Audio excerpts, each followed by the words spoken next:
Treneriai, sveikinimai su pergale, antra iš eilės, Hegelman vėl grįžta į pergalių kelią.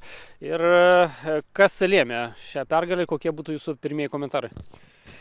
Na, aš manau, sužaidėme tikrai labai geras rungtynes ir ypač tas pirmas kėlinys, tie pelnyti įvarčiai ir žaidimas atakoje, na, mane labai tenkino.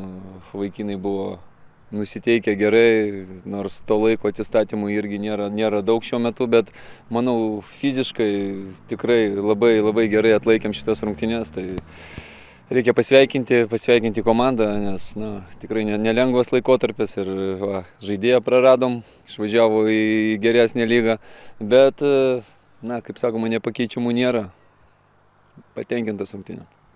Tas ugningas pirmasis kėlinys turbūt nieks nesitikėjo, čia tų 4 įvarčių sukritusių, greitas įvartis Abdelio, bet toj pat prasileidžiat. Kas čia koncentracijos stoka, ar čia dar toks žaidybinis epizodas tiesiog? Žaidybinis epizodas, mes kaip ir prasileidom tokią greitą išpuolį varžovo ir nespėjom susiorganizuoti. Tai žinojom, kad turi greitų žaidėjų, reikėjo gal šiek tiek geriau sužaisti šitam epizode, bet sakau, man patiko reakcija žaidėjų, kad mes tikėjom, mes norėjom, mes kūrėm tos momentus ir gana greitai įmušėm ir antrą ir trečią įvartį. Daro toks įspūdis, kad tos dvi greitos tranzicijos, praktiškai identiškos situacijos, Leo Ribeiro reidas, perdavimas Popescu ir Patrikas realizuoja tą progą, vienas po kito 2 įvarčiai sukritę, toks sudaro įspūdis, kad čia namų darbai tokia atidirbta praktiškai kombinacija. Šį laiką reikalauju iš jų pagal galimybės, jeigu yra galimybė žaisti vertikaliai, tai nereikia čia girti tik tai Leo sužaidė puikiai, bet kaip žaidėjas, man atrodo, Vilius Armalas surado jį tarp linijų, perdavimas kokių 20-30 metrų, kuris nukirto visą pirmą gynybinę liniją Panevėžio. Tai čia esminis buvo momentas surasti tą žaidėją laisvą, jį mes suradome, o Leo tikrai šiais metais, aš manau, vienas iš daugiausių, gal jeigu nedaugiausiai atlikęs tokių įvartinių perdavimų, jisai gali tą padaryti. Tai manau, jisai sužaidė labai gerai ir reikia dar pasidžiaugti už Patriką Popescu. Tikrai nėra lengvas sezonas jam, nes tų įvarčių irgi nėra per daug, bet tikėjau ir tikiu visais, kiekvienas gauna galimybės ir šiandien jisai pateisino visų 100%.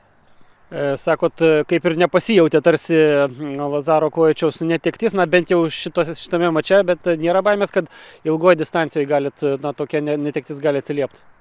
Aš nežinau, kas bus rytoj, tai esmė ta, kad praradom labai svarbų žaidėją, bet kai ateina pasiūlymas, ne kiekvieną dieną iš lygos išvažiuoja į tokį čempionatą, sunku buvo jį sulaikyti, tenkino tos sąlygos ir klubo, nebuvo taip, kad ten ar užsiprašytume per daug, ar dar, žinom, kad dėl ko čia žaidėjai atvažiuoja. Žaidėjai atvažiuoja čia, restartuoti savo karjeras ir jisai tą darė labai gerai. Aš manau, kad jisai davė daug mums naudos ir aš džiaugiuosi už jį, kad jisai išvažiavo į tokią lygą ir tikiuosi, kad jisai ten nebus eilinis žaidėjas, kuris, aš tikiuosi, jisai padės tai komandai irgi. O mes savo ruožtu, taip, tai mums praradimas tokioje situacijoje, bet aš manau, kad Harūna, jisai yra labai jaunas žaidėjas, bet aš matau jo potencialą ir jeigu gaus daugiau laiko žaisti, aš manau, kad jisai galėtų pakeisti Lazarą Kojičių.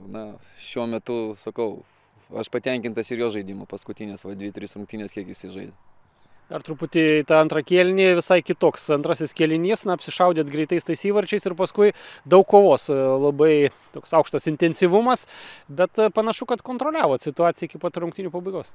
Esmė, taip, gal Panevėžys turėjo gal šiek tiek daugiau to kamuolio, bet kontroliavom tą situaciją be kamuolio ir gal buvo ten keletą standartinių situacijų ar skersų perdavimų iš krašto, bet aš manau, gana gerai susitvarkėme su to ir turėjome tikrai tokių neblogų irgi išėjimų į greitas atakas, tik tai ten gal reikėjo šiek tiek geriau sužaisti, bet iš esmės, kad esu patenkintas, kaip sužaidėm ir laimėjome rungtynes. 2 pergalės iš eilės po tos Dainavos, sakykime, slystelėjimo su Dainava. Na ir dabar Vilniaus Žalgiris.